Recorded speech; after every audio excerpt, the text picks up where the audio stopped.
Of course Miami's in the conversation. Miami's in the conversation for whatever the Knicks are in the conversation for. Because you know Pat Riley wants to screw the Knicks. He's been doing it for years. Every time he goes after a player that the Knicks are interested in, he gets him. I think this is a different time because I think Leon Rose knows what he's doing and how he is going to drive these players to want to come to New York and play with some of these guys. The problem is, it's too much. If you're going to give up Julius Randle, RJ Barrett, Evan Fournier, I don't give a crap. Mitchell Robinson, I could understand why you're going to put him in a trade. And 2 or 3 first-round draft picks, you're practically giving away your starting lineup. You're giving away 3 of your top 5 guys in your starting lineup. It doesn't make sense. Yes, Joel Embiid is a great player. Yes, he was the MVP last year. If I'm the Knicks, I'm not offering my whole team and trading away all these pieces for one player who, by the way, has been injury-prone his whole life. He's had knee problems, he's had ankle problems, and he's a big man who just hit the age of 30. And he still has 3 years left on a big contract. If I'm the Knicks GM, my team is 1 player away. If you trade Julius Randle and RJ Barrett and Mitchell Robinson, you could be 2 players away. Everybody keeps talking about Embiid and Karl-Anthony Towns. You won't have to give up as much for Karl-Anthony Towns. Karl-Anthony Towns, you're not going to have to give up Julius Randle, RJ Barrett, Evan Fournier, Mitchell Robinson, and 2 or 3 first-round draft picks. He is not an MVP candidate, and he didn't average 33.1 points per game last year. He averaged 20. He's a great player, and he wants to play in New York. He grew up a Knicks fan. He grew up in New Jersey. I think that if I was running the New York Knicks, I'd put all my eggs into Karl-Anthony Towns. Karl-Anthony Towns, you probably would only have to give up Julius Randle, RJ Barrett, and maybe a first. Or you could trade Julius Randle, Mitchell Robinson, and a first. You get rid of Julius Randle's contract. RJ Barrett just signed a 4-year extension. You get rid of that contract. And Mitchell Robinson just signed a 4-year, $60 million contract. So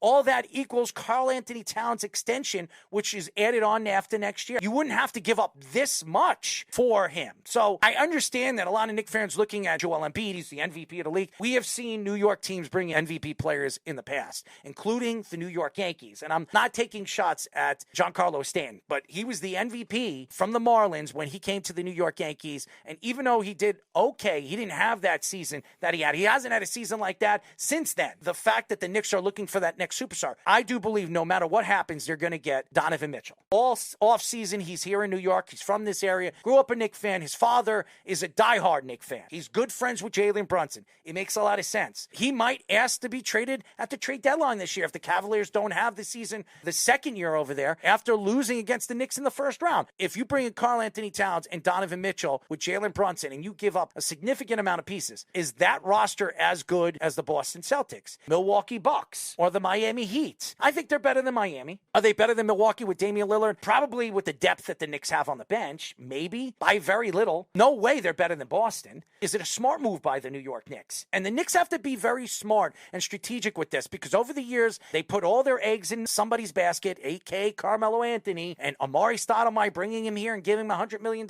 He had one good season. You bring Carmelo in. He drew Carmelo, and it never worked. They had one good season with 54 wins, and they lose against Indiana. If they matched up against Miami in the conference finals, they were 3-4 that year against Miami. Maybe they give Miami more of a challenge than Indiana did. So I just don't know. Bringing up Karl-Anthony Towns' name or Joel Embiid makes a lot of sense. I think if Devin Booker becomes available, I would put all my eggs in Devin Booker's basket. He's a wing guy. He's a wing shooter, something that the Knicks have been horrible at over the last couple of years. As a matter of fact, the Knicks were the worst three-point shooting team in the NBA last year. Yeah, and they were one of the worst in the playoffs, too, when it comes to both percentage and volume-wise, and you need that kind of thing to be able to win a championship. I'm not saying you have to build your team like the Golden State Warriors, but at least have some wing guys that could shoot threes, and that's why when you look at this trade package for Joel Embiid, yes, he's a good three-point shooter, but it also seems like Daryl Morey's last-ditch effort to try to get some kind of value when he knows he's not getting anything for James Harden, and the Knicks cannot be the team to fall into that kind of trap when you have all these assets. You have a lot of assets. Besides OKC, they have the second most assets, and they could use that for anybody.